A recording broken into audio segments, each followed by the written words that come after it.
Well, the new theme song went off. This is episode 98. How about that, boys? 98 How did that episodes. Congratulations, fellas. We're approaching number 100, so we have a special show. Each show is brought to you by Jersey's Sports Bar in Glenside. So they're at 2609 Mount Carmel. I just went there. So I was in Germany for work and all of this stuff. And I was like, I cannot wait to come back. And I need a Jersey's cheesesteak and some Jersey's beer. And I'm going to tell you a secret. Get over to Jersey's. They have cheese curds. They're as good as Milwaukee. They are absolutely fantastic. Probably like one of my favorite things to have. I went in the bottle shop, checked out some bottles and some cans. I think they have 200. Had college football on when I was there on Saturday. So really awesome spot. They're our sponsor. DPF on Tap is brought to you by Jerseys of Glenside.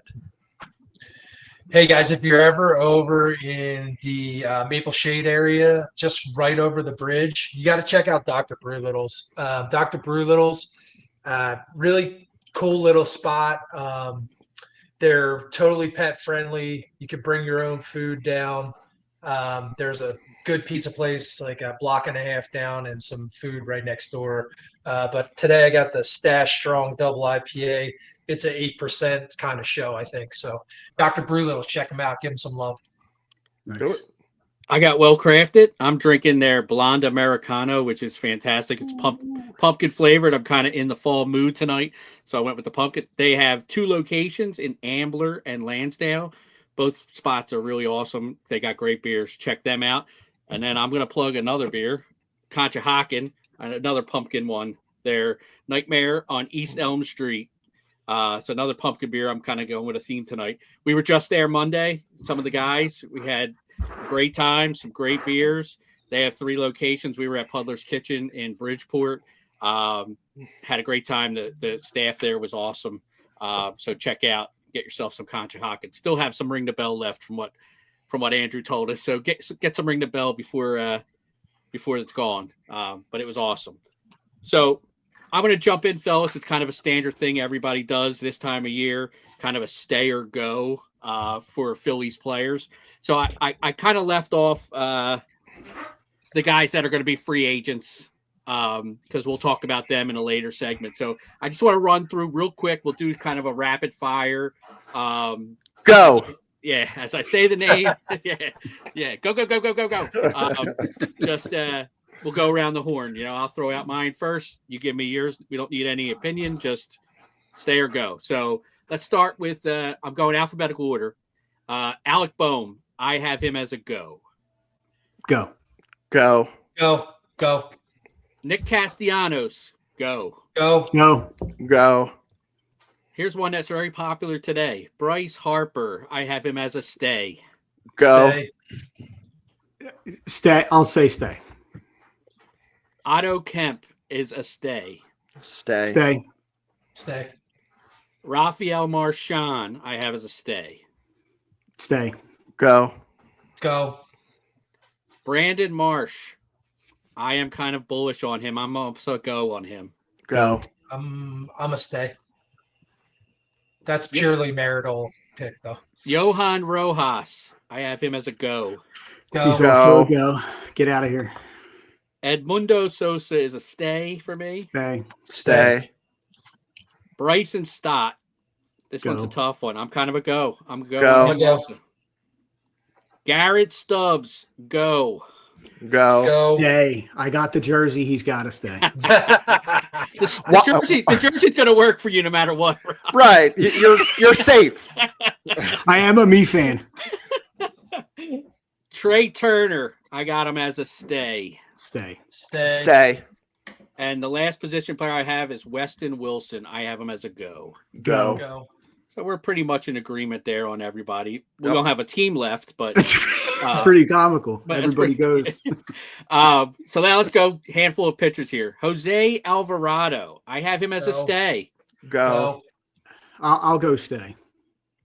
Tanner Go Banks, a stay. Stay. He's a Stay. stay. Johan Duran, a stay. Stay. Stay. Here we go. One that might be controversial. Orion Kirkring. I have him as a stay. Go. I have him as a stay as well. Stay. Stay. Three against Yeah. one. Jesus Luzardo, stay. Stay. Yes, stay. Aaron Nola, stay. Stay. Go. I'm going to say Ain't stay. never gonna happen, but I know Right, I'll right. regret it. Stay. Yeah, I got to stay. All right. Matt Strom, I have him as a stay. He's got to go. Go. go. And last but not least, I think this will be a 4 for 4. Taiwan Go. Walker, I got him as a go. Bye-bye. So I thought you were gonna say Alvarado, but my answer's the same. Yeah, Walker was my last guy. So the Phillies got some work to do this offseason if we were the GM, you know. Correct. They need 17 players, 17 and a half. It's only, That's all. yeah, exactly. We're keeping 8. They look good. 90-something win team. We just got rid of everybody, but yeah. Just Yeah, you can tell 96 wins. that, And you didn't even do Topper yet. Yeah, that's true. I didn't do any of the coaches because we've already been told they're all staying. So, Staying. all right. Well, that was fun. That it wasn't very shocking. You know, a couple guys we kind of split on, but I think for the most part we all agreed. So that's always a fun little thing to do, and be interesting to see how many of those guys actually stay or go. But that's what the off season's for. I want to talk about one of my goes next, and I want to, like, if you didn't watch the press conference, I want to talk about, and words are important, guys, because what if we're all married here? What if your wife said, I think Rob is my husband at this time? Mm-hmm. Because Dave Dombrowski said, I think Bryce is a first baseman at this time. Not just a first baseman.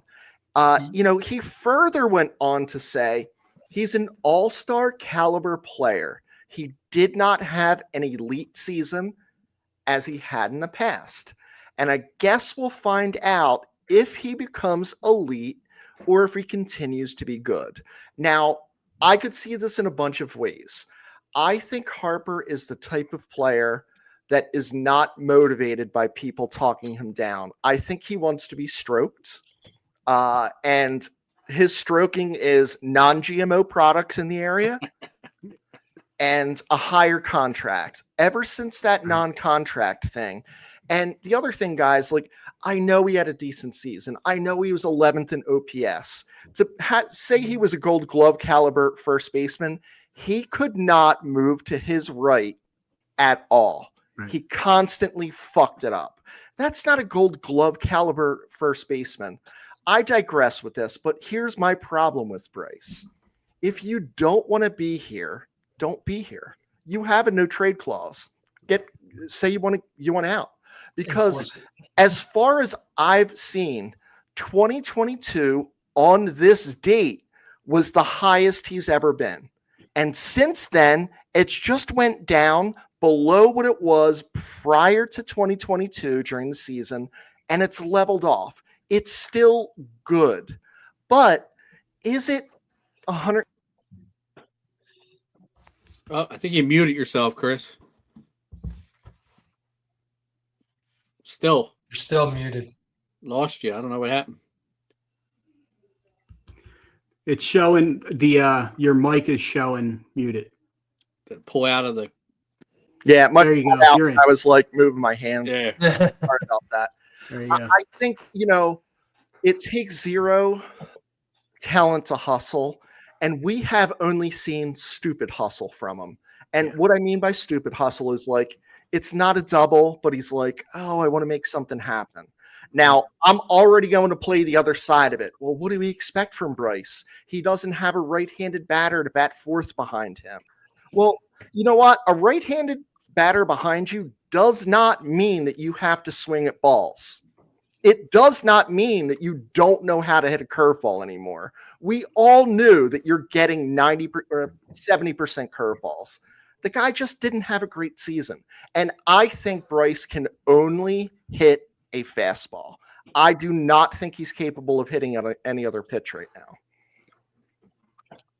I think that getting someone behind him that teams fear a little bit will help him.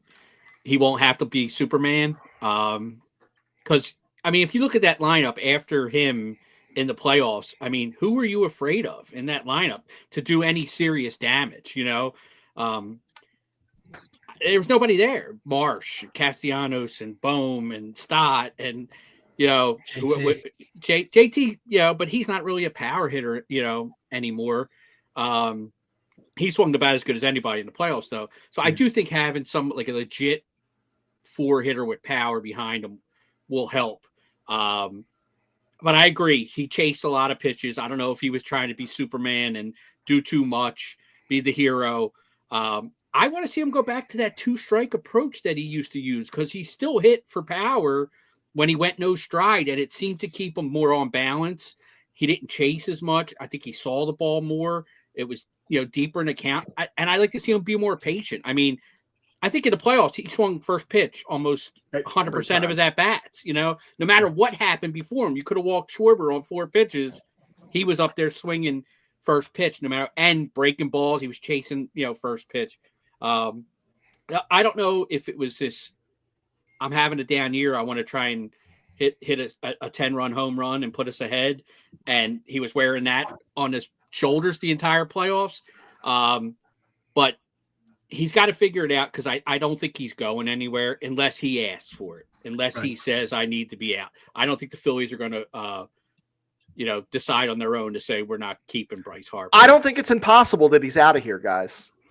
If he wants out, that's the thing. I mean, if he wants out, then yes, I can see him, you know, they'll try to accommodate him, you know, if they can get, I don't know what fair value is for him right now, you know, but I think that has to do with his contract, really. I think you have to, you know, are you going to settle for prospects, or are you going to look for some major league value at that point? I interpret Dombrowski's comment about first base a little differently, though, because he said he's a first baseman right now, or however he said, like, that could mean they're in the market for another first baseman, and then Bryce is solely a DH, meaning Schwarber's probably not coming back. That's just the reality. I think everybody would like to see him. I don't know if we would like to see him back after October. But maybe Bryce goes to DH and they bring in another first baseman, maybe a right-handed power hitting first baseman. I'm not sure. But he's definitely in the stage where it's all declining returns. It's all diminishing, and he's very impatient at the plate, and there's no excuse for it. Like, this guy's been around long enough. He's supposed to be the prodigy. You know, and it's like he just outgrew that, and he's still the same fucking meathead that he was. Yeah.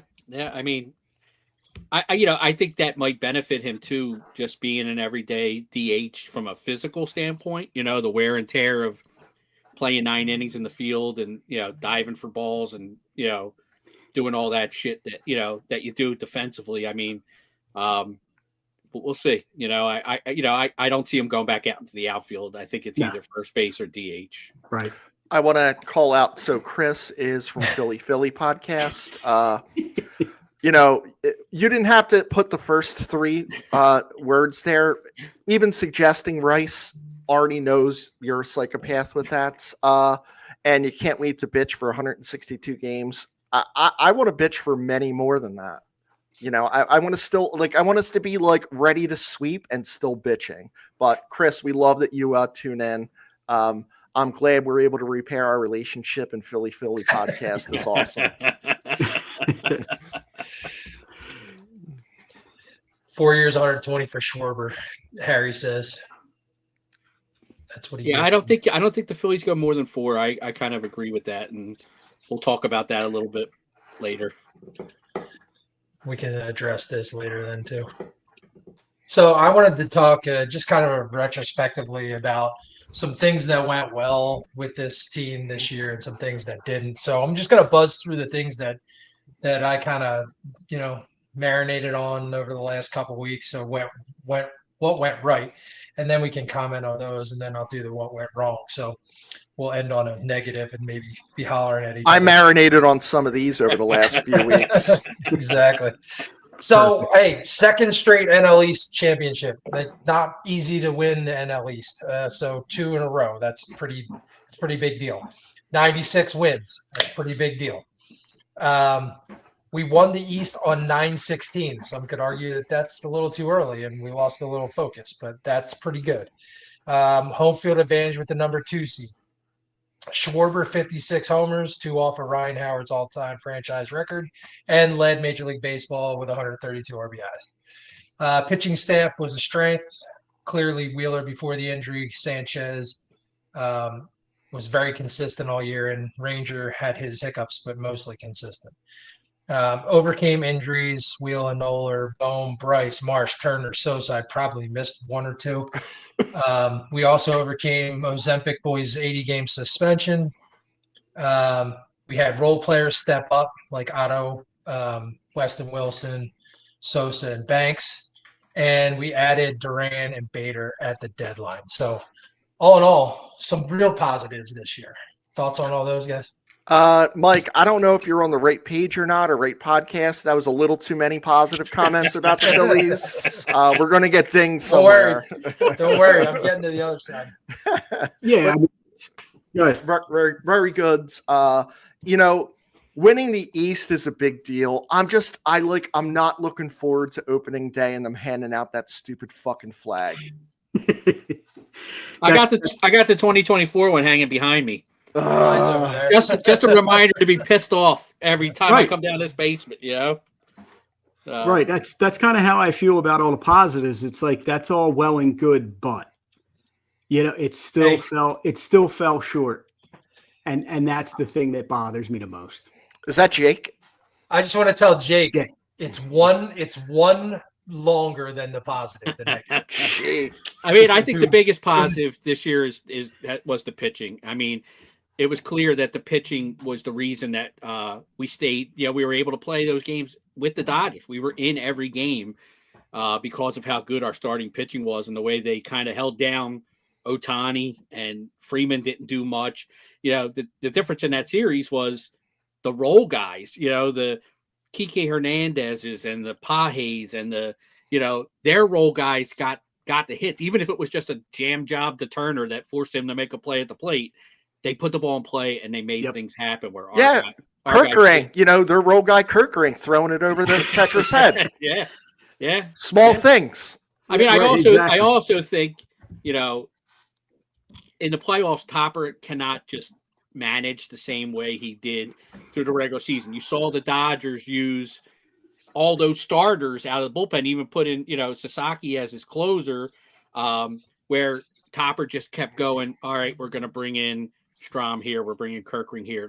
He didn't utilize the best part of his team in that series, which was his starting pitchers. And you could have used Ranger probably in game 1 or 2 in those tight games. And he kept rolling with the same formula that he did all regular season.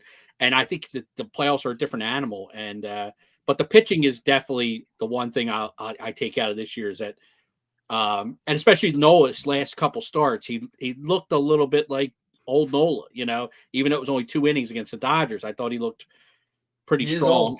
And his start before his last start of the regular season, I thought he threw really well. So hopefully that's a positive. And if he's going to be your 4, I'm okay with Nola pitching like that as a 4. I agree with that. So real quick, I want to bring up something because now that we dominate social media, I think we're in a good place. Mike, going to do the negatives? You want to do the negatives before we get into that? Did you do the negatives? No. You ready? Oh, fuck no. Sorry, I'm over here dominating social media. Really quick. What went wrong? So bullpen was unstable and inconsistent, which led to late inning failures. Jordan Romero clearly was a total bust. At the highest championship level, teams often win or lose because of the bullpen. And if you can't shut teams down, then you can't win in the playoffs. Aaron Nola struggled all year, minus 2 games, maybe 3. in the postseason, the top of the lineup came up small. 1 for 10 streak with 5 Ks, 2 for 21 streak with 11 Ks. In the postseason, slumps kill you due to short series, and we seem to not be able to get in and out of those slumps quickly. Defensive miscues and base running mistakes came at momentum-killing times, especially base running mistakes. Then these three front office decisions cost the Phillies the most, I think: Romero, Kepler, and not calling up Crawford and giving him a shot. So those are my negatives for the year. So, man, I don't know. Steve Mold's going to know this. Was this Ghostbusters 2 where, like, everyone in this city is angry and that ooze is growing and growing? Man, I love this negative stuff, Mike. I need more of it. I think you nailed it on the head there, Mike. I mean, the bullpen was an issue a lot of the season. Some positives out there. I thought Banks was a positive. Obviously, getting Duran was a positive. But the bullpen was, you're always nervous when they came in the game. Like, there was never a clean inning. It was always get the first 2 outs. And next thing you know, it's second and third. You know, like, they just never really looked comfortable out there. And that made us uncomfortable as fans watching. Well, isn't Duran the same, though, guys? Like, the first 3 or 4, he was good. After that, he was not good. He was shaky. He was shaky. Yeah. He was shaky. I think he fell in love with the fastball, and guys can hit the fastball. It doesn't matter how hard you throw it, you know, except for the Phillies for some reason. They can't. And that fucking Muppet, whoever's telling them not to play the lines at the end, like when a right-hander's up, had the first baseman play the motherfucking line. How many times did we see a ball go legitimately right down the right field line as a right-handed swinger, you know, swinging late or the other way? Yeah. It was constant. I'm like, what the fuck are we doing? The Chris Wheeler no doubles defense. They should have been playing. Would have worked. Yeah. Yeah, the infield shift way too much. I just can't stand it when they fuck. They're constantly moving around, and it's like, guys, just play true. Just play true. Yeah. What do you guys have on the negatives? I think that was it. I think we're good. Yeah. Oh, all right. Well, I just want to. Yeah, you want to take charge now and talk about your social media stuff, Rob? Then fucking have at it. Yeah. All right, you know what? You know what? I'm going to do that because I just want to criticize the Phillies Twitter. Love it. The Phillies Twitter. They finally posted again yesterday after 6 days of not posting anything. So the last post was on October 16th. They were proud to join the Major League Baseball in going purple for Spirit Day, taking a stand against bullying to show support for LGBTQ plus youth, which is a fantastic post. And they followed that up by not posting anything. And I'm like, who the fuck is running this account? Well, Rob, it could have been because we're not on X. We're on X, but we're not doing anything. But I says you got bullied in the NLDS by the Dodgers. So I think they might have felt a certain way about that. And we're like, we're not posting them. Right. And that's quite possible, but somebody in there has to do something, right? Unless they got fired and they were waiting to hire a replacement, that I would understand. And then their first post after that little hiatus was on October 22nd at 11:26 a.m. when they announced that Schwarber and Turner were finalists for the Silver Slugger Awards. And I just thought, like, you're feeding us shit and telling us it's fucking cake. And the first comment below, people agree with us. The first comment below that post was, I really couldn't give a shit. The next post after that was looking at a combined 7 for 33 right there, talking about those guys in the playoffs. So then, one was you, one was Chris. I was just going to say, those are your burner accounts. And then the third was they should win an award for coming up smaller than anyone ever when it mattered most. Mm-hmm. That was my burner account. All right. And then check it out. They abandoned baseball altogether. They came back at 2:29 yesterday and said, basketball is back. Good luck this season at Sixers. It's like, you fucking. Do you think they could name 6 Sixers, Butcha? They probably can't. But that is a good reminder and a good segue to tell everybody to follow us on Drunk Sixers fans this year. But also to follow us on the Drunk Eagles fans and Drunk Flyers fans, which is blowing up right now. It sure is. I'm wearing the gear, and our first podcast, DFF on Ice, is going to be next Wednesday, October 29th at 7:00. So I want people to tune in for that as well. Yep. Awesome. Nice job, Butcha. So I'm done being the king of social media. Till next Wednesday at 7 p.m. We'll see. All right, so I'm going to move in to talk about the guys that are free agents from the Phillies, and I guess this company does this every year, the Spotrac, where they put out a list of free agents and what they estimate their market value to be. So I want to talk a little bit about that, about what they put out there for seven of the Phillies free agents. So just get everybody's feel. So the first guy that they mentioned, Ranger Suarez. They're estimating that Ranger Suarez market value is 6 years, $161.6 million, which works out to be average annual salary of just under $27 million a year. Right now, he's making $8.8 million a year. So you're talking about 3 times a jump in salary. Immediately no. That sounds high. That sounds really high to me. Are these guys reputable, Chris? Do we ever did we check to see what they guesstimated last year to what these guys got? I haven't, but I've seen this before, like every year where they kind of throw it out. And I think they're the kind of like business model type guys where they analyze the market and scarcity of position. And the position and the value based on old contracts and this and that. So then the next one, I think this is a low number because I definitely think this guy's going to get much higher than this. But Kyle Schwarber, they have 4 years for $99.6 million, which is an average annual value of just under 25. He's at 19.75 right now. So a modest $5 million a year raise for him. I'd pay that. I would pay that in a heartbeat. 4 years. Cincinnati's like, whoa, wait a minute. Like we're not. Yeah, Cincinnati, the Mets, the Yankees, everybody would be in the market if that was in the ballpark. This one here, I like, and I would do this also in a heartbeat. But JT Realmuto, 2 years, $25.9 million. 100%. So just a little under $13 million a year. Right now, he's making 23.1. So it's a $10 million a year haircut for JT. But I'm still going to be pissed and rip him. Yeah, it's only 2 years. I'm still going to be. Exactly. For JT, I mean, I think he's still one of the best catchers in baseball, even at his age, and he's such a tremendous athlete. Like I don't think he's got the wear and tear that most catchers his age have, even though he catches 150 goddamn games a year. I think physically he's in great shape. Well, that's the Phillies' fault, though, right, Chris? Because they've been saying we're not going to let this dude fucking catch more than 120, and this dude catches 135, 140. Yeah, it just can't happen. They've never really had the backup that they can count on to play 35, 40 games. That's the problem. They haven't had the guy like that. But I would do that in a heartbeat. 2 years, $26 million. Yeah. Then we have Bader, who right now has a mutual option with the Phillies for a 1 year. I think it's $10 million option. But their suggestion is 2 years, $20.1 million. So a little over $10 million a year. Right now he's making $6.25 million a year. I'm in on that too. I'm in on that. 2 years, $20 million. And then 3 guys that the Phillies are now going to sign. I just thought it was interesting that they threw these numbers out there.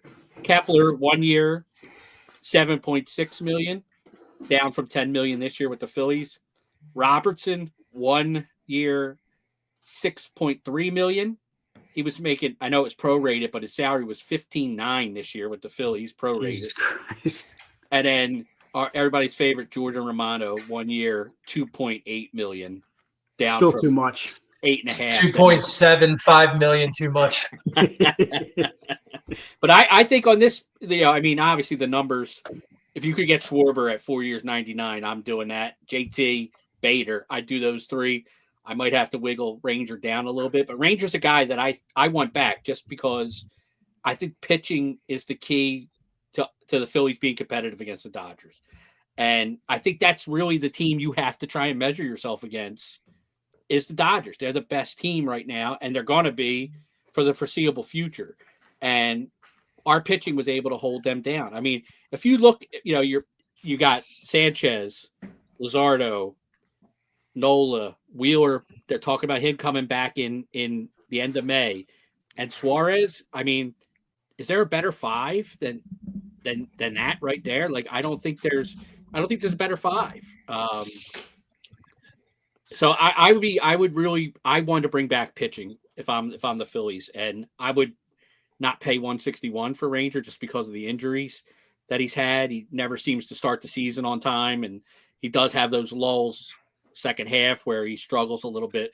But the guy's been a clutch playoff performer the last 3-4 years. He's pitched well in the playoffs for the Phillies. We need more guys like that thrive in the playoffs than guys that shit the bed in the playoffs, which we've seen a lot of our guys do. So Suarez is the one guy that I really want back. But I'd love to do the other 3 too: Schwarber, Realmuto, and Bader. At those numbers, it's almost no brainer. I think we agree on all of them. I think Ranger, like, we have to remember how, like, terrible this guy is at points in the season and how consistently hurt he is. And I don't know, like, Chris, at the end of the season, like, I think this dude got by with, like, guts, moxie, and luck, because he's lobbing them up there at, like, Jamie Moyer in the playoffs that he's gotten through with, whatever it is. He's had a lot of success. So do you think it's people are throwing 100 and this dude's throwing 82 and they're just thrown off by it? He's a pitcher. I think he's a pitcher. I don't think he's a thrower, and I think he knows how to pitch. He knows how to move the ball up and down, in and out, change speeds. So you're paying him more. You think he's going to be better? I mean, he's only like 28. Like I'm okay with paying. Like, I don't know if I'd go 6 years with him. Yeah, that's tough for a pitcher. That never works out. I don't know if I'd go 6, but no, I could not go 6 with him. And the last 2 years, he's like pitched well in the playoffs, but it's such a small sample size. Like Topper. We're ripping the hitters for the playoffs, and that's a small sample size for them too. It's only a couple games. But it's a small sample size because of them. Right. That's the difference. Yeah. Ranger went out and he did his job, and we can say, yeah, that's great. These guys did not perform 2 years in a row where, Ranger did. But if you're talking about a long playoff, does he sustain? Guys, we're talking about, like, the contract. So I want to, it's tongue in cheek, a dummy's guide for deferred contracts. And why does one team do it and no another team does it? So a deferred contract means that the team agrees to pay a portion of the salary later. So for instance, someone's making $300 million, but maybe they're only making $10 million this season. And then they defer the other $280 million over 10 or 20 years, right? So this is what they call deferred compensation. And we know that we know who we're talking about, right? We know we're talking about the Dodgers. So when we're talking about Ranger, 6 years for, what was it, 160, Chris? 160, yeah. So it's like, okay, would you pay Ranger $15 million a year and then worry about paying the rest of it and give him his 4 or 5 years and pay it later? So why do teams do this, and why do the Phillies not do it? So it's luxury tax relief. So the average, annual value is what goes against that tax bump.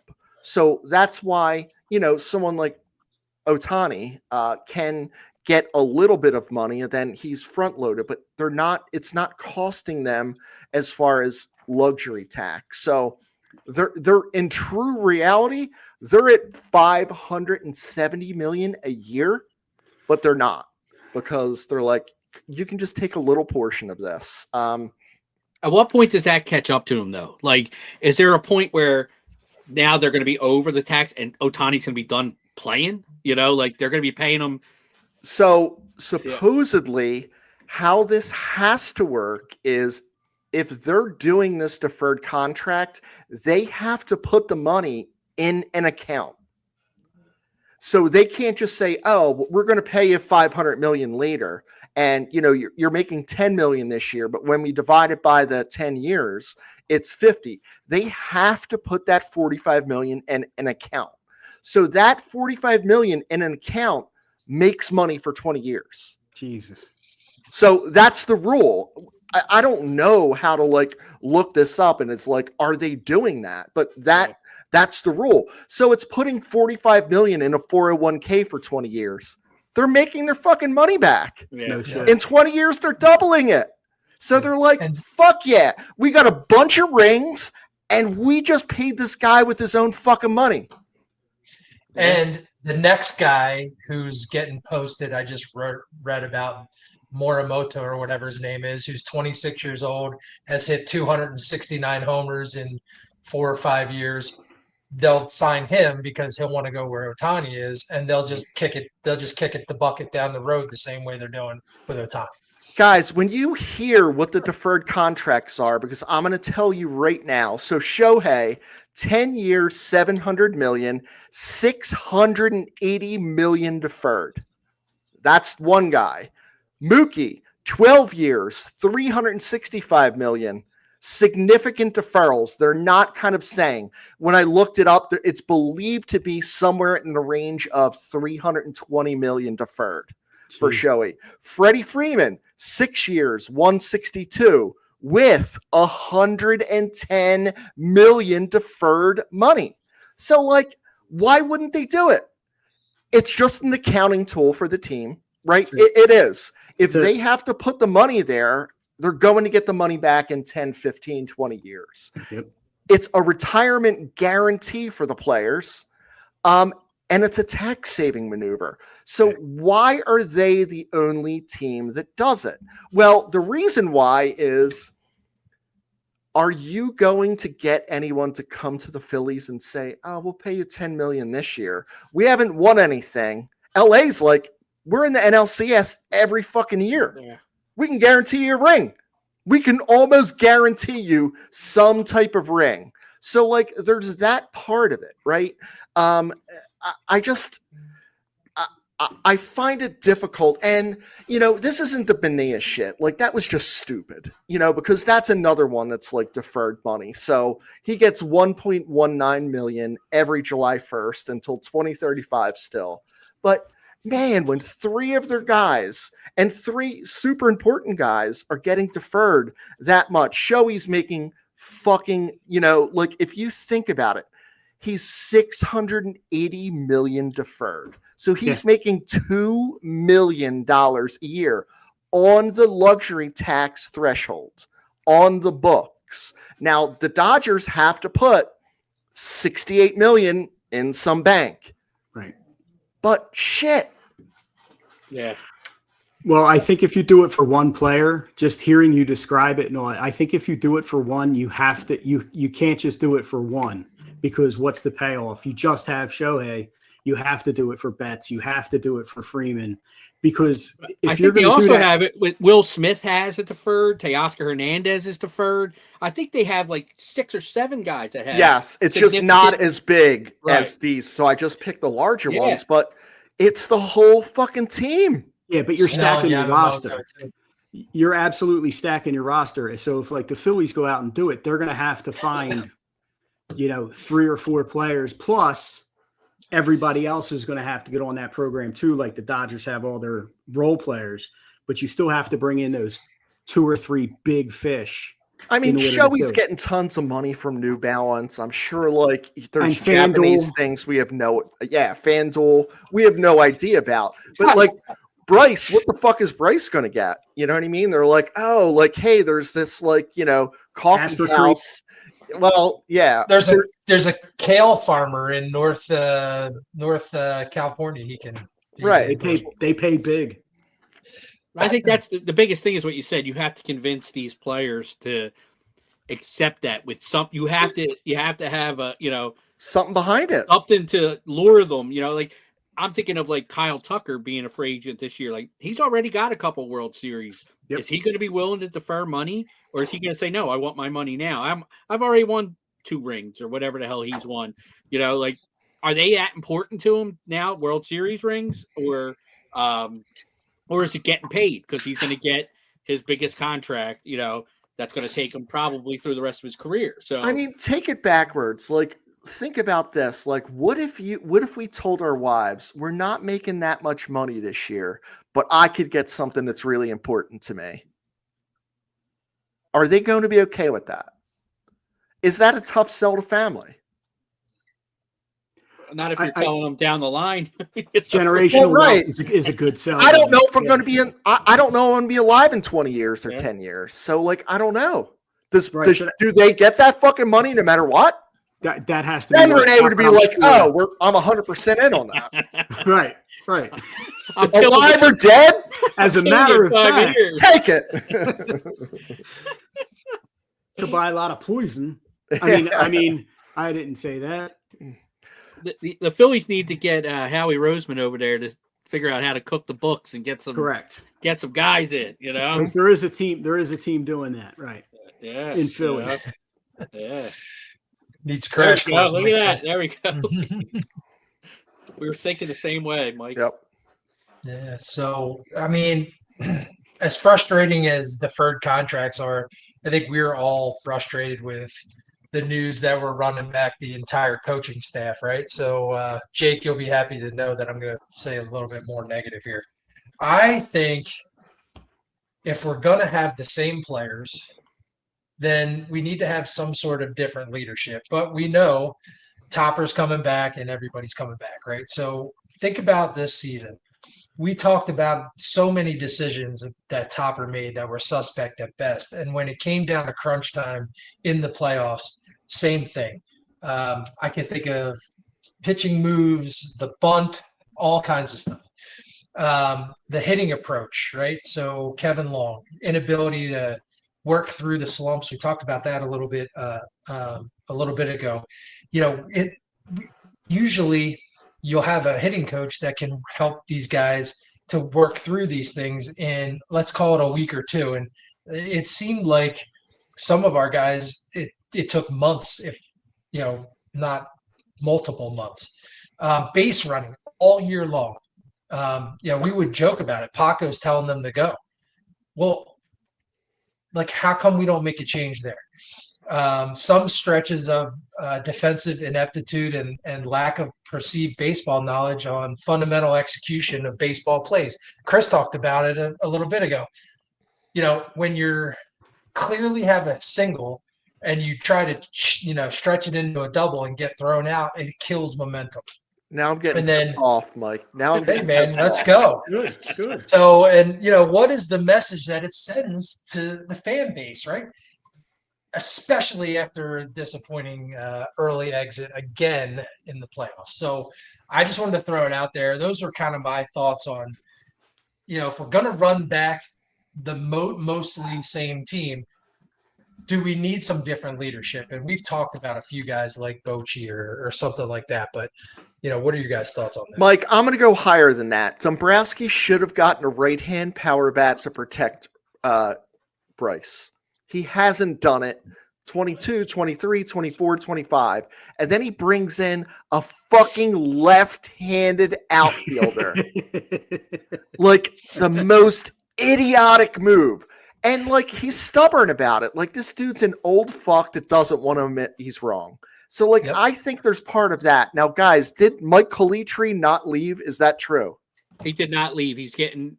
His role is being changed to, like, on-field coordinator.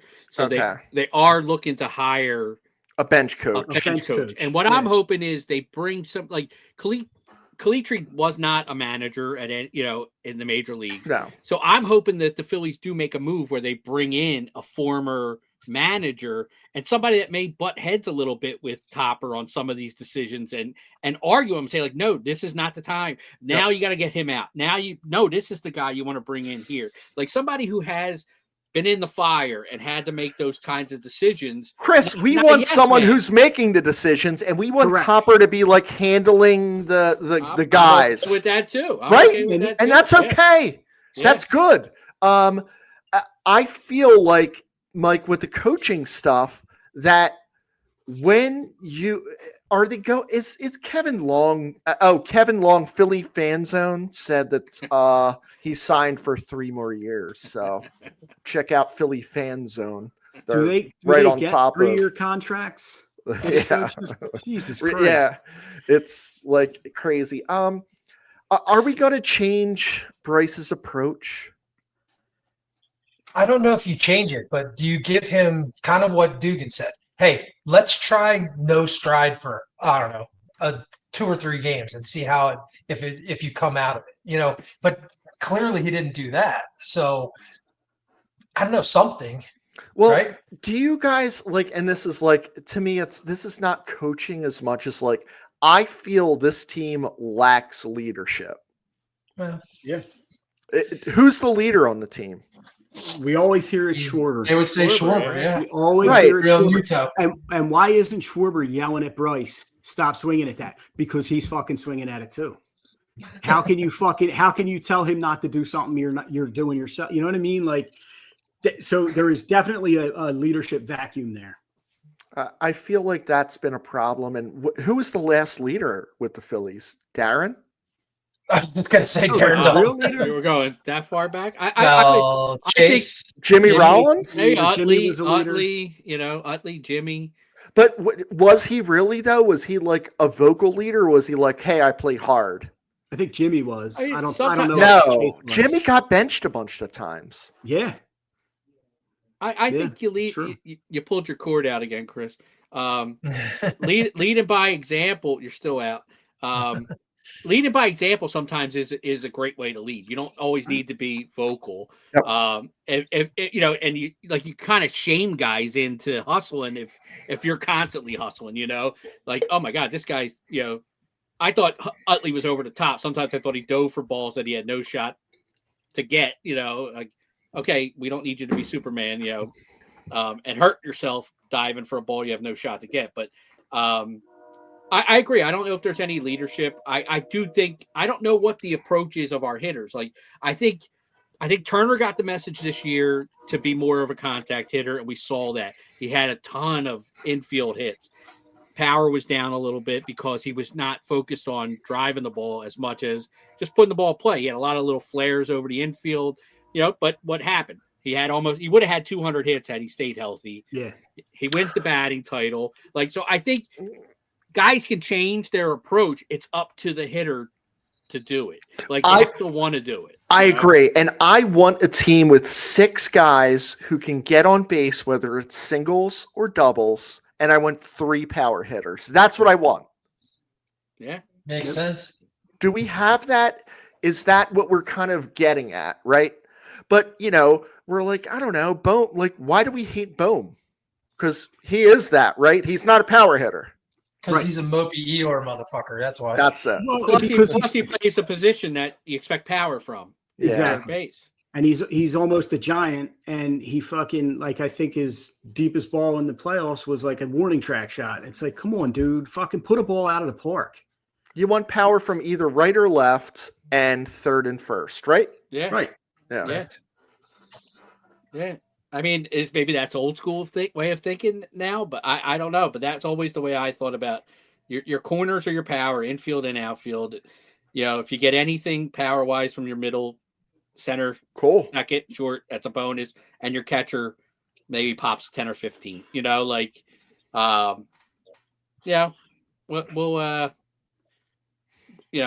see. I think one of the frustrating things about the coaching is that we watched it all year long and we called it out and nothing changed. And it's like, if we're seeing this, how are they not? How are these guys not seeing this? And that was the most frustrating thing.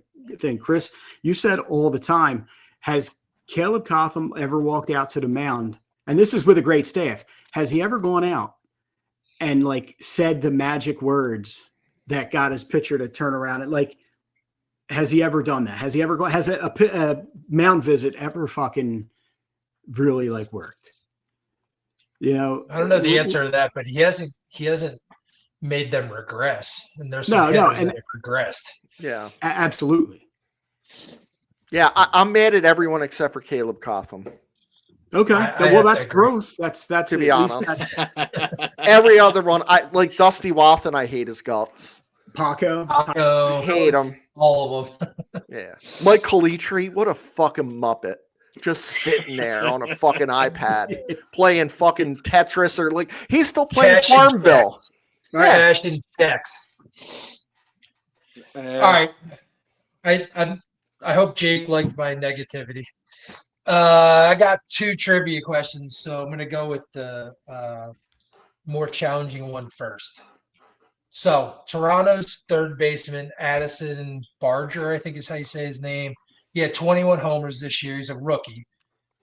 If he plays well enough, he could become the first Blue Jay rookie to win World Series MVP since this player won it in 1992. Do you know the player? Pat. Is that correct? Hankton? Pat Hank. Was it Pat Hankin?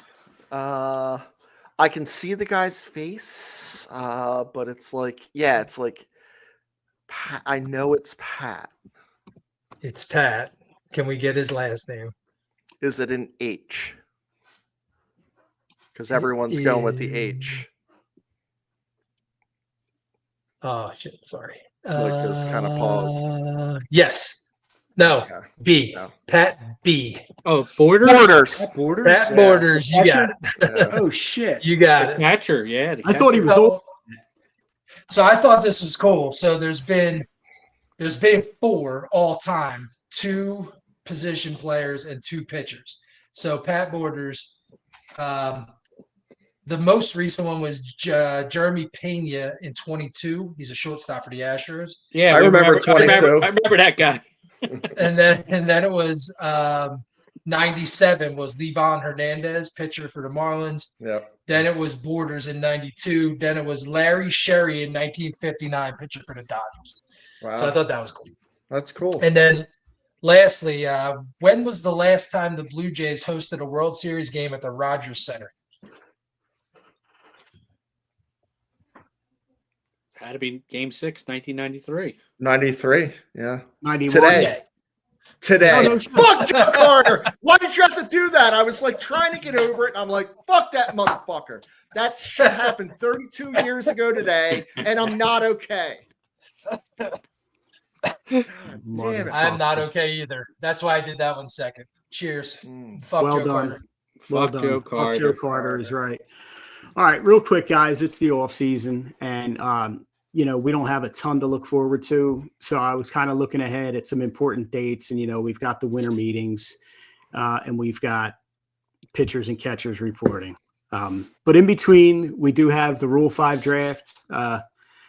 Probably the best Rule 5 draftee the Phillies ever made was Victorino. I don't know. It's debatable, but Victorino ended up being a world champ. So I was just kind of like looking at it and saying like, well, I learned more about the Rule 5 draft than I ever cared to by researching this. But I just wanted to see some of the players that the Phillies might protect. And I'm just going to keep it short. I'm going to name 3 guys. So these guys have to be on the 40-man in order to, not get selected, who aren't on the 40-man now. So you got Painter, and I think that's kind of a no-brainer. I think he has to get protected or put on the fucking 40-man. And if they get rid of all the players we said, there's going to be plenty of space for a lot of these guys. Yeah, absolutely. The second one is Rincones. I don't know shit about him. I don't really follow a lot in the minor leagues. That was John's shit. But he'll be 25 on opening day next year, and he's a big lefty, corner outfielder, and he's got some pop. So I think it'll be important. I think they should protect him, put him on the 40-man, whatever they got to do. And then Griff McGarry, surprisingly enough, because he had a bounce-back year. He looked like he got his stuff back, and he did win the Paul Owens Award for minor league pitcher of the year in the Phillies organization. So those are the 3 that I would name. There's also a catcher by the name of Ricketts, Caleb Ricketts, I believe it is. And with the Phillies catcher situation being very tentative, I would say right now. So yeah, exactly. So they'll probably protect at least one catcher in their system. When do you have to protect them? I believe it's by November. What the fuck is it? It's the day after the World Series ends. It's right after the World Series ends, and then the draft, I believe, is in December. So all the guys that our pending free agents for the Phillies become free agents the second the World Series end, right? Yep. So Correct, then all those spots will be open. They could probably protect, I think, 7 guys that we just. So it might be more, yeah. Yeah, there's Yeah. probably 7 guys they could put on there then just to fill those 40-man spots. Exactly. Until they start signing guys, and then you got to make some decisions. So that's interesting. Yeah, that's interesting. It will be to shake out because some of these guys we won up, so it's I don't know. I found it interesting, but again, I'll probably forget everything I learned about the fucking Rule 5 draft. Looks like SSB just got out of work. Welcome. Nice. So what Hopefully she was drinking. Well, maybe. All right, so we'll go into kind of who's available free agents. We're kind of coming to the end here. What I'll say is, why don't you guys tell me a position that you think the Phillies are in need, and Third base. So I'll rattle off the top 5 free agents based on their WAR from this year that are third basemen. So you got Bregman, 32 years old, Eugenio Suarez, 34, Max Muncy, who's 35, Paul DeJong, 32, and Johan Moncada, 31. There's your top 5 third basemen.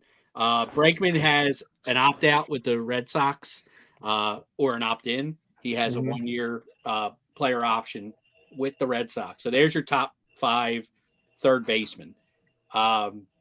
We talked about the Phillies catching situation, so I think that's kind of an interesting one to look at. The number 1 catcher on MLB.com as a free agent is JT Realmuto. Then it's Salvatore Perez, who's 36. Doesn't do much catching these days. Plays a lot of first base and DH. Yeah. Victor Caratini, 32. Danny Jansen's 31, who has a mutual option. And Christian Vasquez, who's 35. So all of the best catchers that are available are 30 plus. So that's clear you go out on JT. And, Chris, one of the things I want to mention here is it seems like there's going to be a lockout in 27. Right. So that means the owners know that they're not going to have to pay salaries for a portion of 27. Do you think, guys, that this would allow Middleton to say, I'll go a little bit overboard because I know I'm not going to pay for a portion of 27, all of 27? I don't know. I would hope so. I would think so. I think it means something. Yeah. Right. Yeah. Hey, Robert says right field. Can you read right fielders? Yeah, right fielders. So your right fielders are Kyle Tucker, number 1, 29 years old. Mike Yastrzemski, who's 35. Ramon Laureano, 31. Number 4 on this list. It might shock us all. Don't say it. I'm saying it. Max Kepler, 33 No years shit. old. And Sterling Marte, 37. Now, this is based on WAR. So there's a huge drop-off. Tucker was an 8.7 guy. Yastrzemski, 4.1. Laureano, 3.8. And then it just falls off. Kepler, 1.6. Marte, 1.3. Now, I have it broken out by all 3 outfield positions. So, obviously, there are other guys like center fielders that have a higher WAR.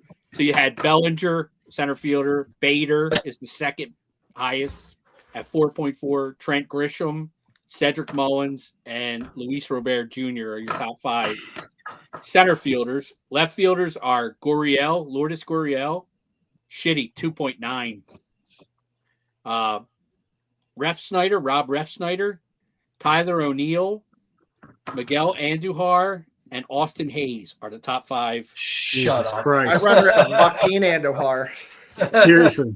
But all these guys, I mean, all the left fielders, 32, 35, 31, 31, 30. I'd rather have Willie Mays Hayes than Austin Hayes. I mean, center fielders, Bellinger's 30, Bader's 32, Grisham 29, Mullins 31, Robert's 28, Tucker's 29. Like I said, it's an older free agent class. Yes, now, it is. There's one guy I'm going to mention that is a free agent this year. And I think he's a guy that I could really help the Phillies. And it'll require them to move some guys around in the infield. But Bo Bichette, 28 years old, I think you can bring him in and either play him at third, short, or second, and move your infield around. And he's only 28 years old. He's a career 294 hitter. He's a 20-plus home run guy. Mm-hmm. He had one bad year in 7 years in the majors. I don't know that the Blue Jays are going to be able to afford him after paying, Junior all that money. I mean, we're done with Stott, right? This dude, we were like, oh, let's let him play against left-handers. This dude cannot hit left-handers. No, he's got to go. He cannot. He's got to go. Because the only reason Sosa's playing is because Stott can't. Yeah. Right. Yeah. So I think you have an option. You either get rid of Stott or you could get rid of Bohm, and you could plug Bichette in either one of those spots. And he gives you a right-handed hitter. And I think he's a top of the order guy. You could do a 1 and 2 with him and Turner, back to back. So he's the one guy, and he's only 28, which really caught my eye, being a younger, under 30 guy, which there isn't many on this list. So Chris, what about first base? What about first base? So first base, I want to hear you say it. I'm going to say it. Number 1, first base is your boy, Pete Alonso. I think he's all our boy, isn't he? I'm all in on this dude. I would love. I am to all bring in him on this dude. Absolutely. There's another interesting guy on here just because of the way he makes contact, but he's number 5. But Josh Naylor is number 2. But I heard I like that guy. But he's a left-handed hitter. You're going lefty again. Yeah. And the Mariners sound like they're very interested in keeping him. Ryan O'Hearn, 32. A blast from the past, a blast from the Phillies past. He could come in, smash some TVs. Carlos Santana is number 4. Nice. He's 39. Yeah, 40. Yo, he's been 40 for 40 years. These motherfucking Dominicans, he's definitely 52. His birth certificate says he's younger than he is. Yeah. And the 5th first baseman with only a WAR of 2, but he's only 29 years old, is Luis Ariz. Is the fifth best free agent first baseman available. So all he does is make contact.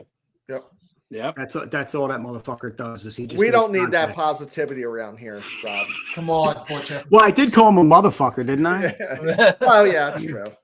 Yeah, contact. They're like, oh no, Gabriel Rinconi struck out 30 times. Fucking absolutely put him on the 40. That's right. Oh, fucking Ariz makes contact, but what's his launch angle? But what's his launch angle? Topper's how many times does he strike out? Is it 3 digits? Right. How does he feel about fucking low and away? How does he feel about fucking? Is he willing to fucking chase? Is he willing to chase? There's your guys, None of those names fucking wow me, but the one that I found interesting is just a guy who he kind of fell off as far as his Philly killing ability. But Starling Marte, man, that dude just it just, I'm not saying he'd come in and make a difference, but he just seems to be the same player year after year after year, where he just runs like a fucking deer, plays decent defense, and he's streaky and he strikes out a lot, but he always seems to perform against him and fucking Josh Bell. They always perform against the fucking Phillies. 37 though. That Marte's 37. Man. Yeah. I mean, even the bullpen arms. Just looking at it, there's one guy in the top 10 under 30. Father Time catches up with you on the baseball field after a while, man. I think that as a reliever, I think that age helps a little bit.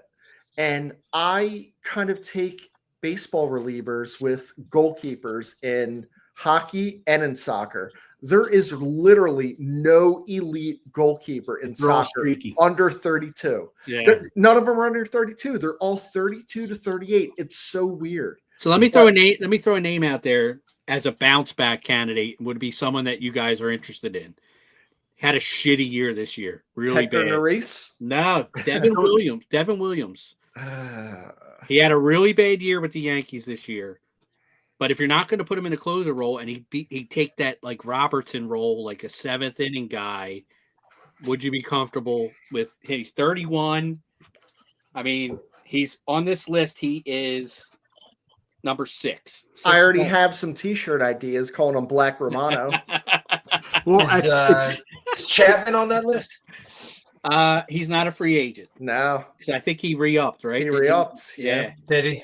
Here's your list: Edwin Diaz, Robert Suarez, Rasul Iglesias, Andres Munoz, Ryan Helsley. We don't want any parts of that guy. Nope.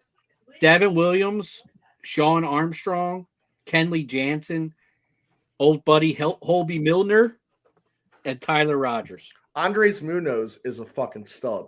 27. He's 27. Absolute stud. He's the only guy that's under 30. Yeah, absolute stud. Yeah, he's the only guy. If he's a fucking reliever, he's under a club under option 30. Too.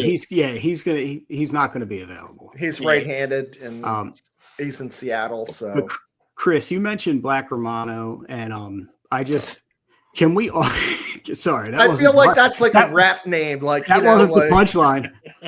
Right. He'll steal your fucking hope. That's for sure. So what I was going to say is, we all know. Can we all admit that Romano is going to go somewhere next year and save 35 games? Like no, it's like the Hoffman 2.0. Like, he is going to go somewhere. And Chris, don't say Donnie Moore. Chris, don't say Donnie Moore. Chris, don't say Donnie Moore. I mean, seriously, just don't say Donnie Moore. Oh my god. Those are the guys. You know, I mean, it's not a lot. I think the Phillies have to get creative this offseason. And I would love to see them do some deferred contract for some big name guys that, you know, I don't know. I don't know how you guys feel about Tucker. I think he's overrated a little bit. Yeah. I think he's kind of same with Bregman. They're strikeout dudes. Right. I just don't. The only thing with Bregman, and I guess Tucker to a point, is they've had a lot of postseason success. Like, are they those guys that just rise to the occasion and step up when the playoffs come, and maybe they make a difference in your lineup? But we're talking about trying to get right-handed, a little more balanced than your Tucker's left-handed. You know, I'm out on him because of that. Yeah. Bregman's right-handed. That's obviously, and I think he hits for a little more power these days than Bohm does. But he's hurt a lot. He is. A lot. He is. I mean, does Miller get a look in the spring? Is he a guy that maybe, why not? Yeah. Gets a look and has a chance to? I feel like they want to trade Bohm, but we're not going to see Miller up, and they're like, let's see if Bohm can have an okay first half of the season, and let's trade the motherfucker and bring Miller up. I don't know. Nah. Because Bohm, you're selling low, dude. You're giving Bohm away. No one wants Bohm. Well, it's funny you mentioned that, because I saw rumors about fucking Skubal. Did you guys hear about that? And they're saying that the package would be Bohm, Painter, and others for Skubal, who's only signed for one more. He's arbitration eligible, 17.8 next year. So I mean, like, well, the Pirates. Is it the Pirates or Tigers? Where's he at? He's Tigers, Detroit. Tigers. He's Detroit, and he's going to win another Cy Young. Was this the Philly fan zone? To be honest, I don't know. I saw it a bunch of places, and when I first saw it, I thought there's no way that's going to happen. You know what I mean? Like, Romano steals money. We already established that. Like, this is a guy who would be worth it, but there's no way I don't think the Phillies can put together a package for him, even if he's fucking on his last year and he's arbitration. Like, I can't see them pulling that off. No. Well, they won't trade Painter or Crawford or Miller. So those are the three people want. So to get Skubal, I think they would let go of Painter, but again, they've said they're untouchable. Yeah. We had this argument all year of why. Yep. Because prospects are suspects, right? So yes, they are. Yes, they are. Guys, I don't want to talk anymore. I just want to watch the Flyers. Yeah. We're over like an hour. I just want to say I'm Switzerland in the World Series. I just want to see a good, clean game, and I'm not rooting for either motherfucker. I hope it ends in a tie. Any final thoughts here? We're at like an hour 10 and it's just us talking to each other. Twist my arm. Twist my arm. I'm rooting for the fucking Blue Jays because I can't stand the Dodgers. I think the Dodgers have ruined baseball with this deferred contract bullshit. And I think they've ruined baseball for probably the next 5 to 7 years. So fuck them. You know, Joe Carter hasn't played in how many years? So I still hate the Blue 32, Jays. 30. Fuck Joe Carter. He hasn't been. Fuck Joe Carter, but I mean, you know, it's still fuck Joe Carter, right? It's always fuck Joe Carter. You know, but I think the Dodgers have ruined baseball. I hate what they've done to the game, and I can't stand to watch them win another fucking World Series. Could we have 7 games that end in a tie? That would be awesome. I'm always down with that. Is there a ghost runner involved in that, or we don't do that? Yeah, we don't know ghost runners. We're gonna have different rules for different games. That's cool. Yeah, baseball. That's just like how fucking Cornelius McGillicuddy thought it up. Of course, it's correct. Hey, really quick reminder, guys. If you're over 45 years old, go get your colonoscopy. It could save your life. It saved mine. That's all I got, guys. Yeah, let's call it a night. Fuck Joe Carter still, and fuck the Dodgers. Let's go Flyers. And fuck Shohei. Rick Wise did it first. And he threw no motherfucking hitter. Fuck you, Shohei. See you next week. Later. All right.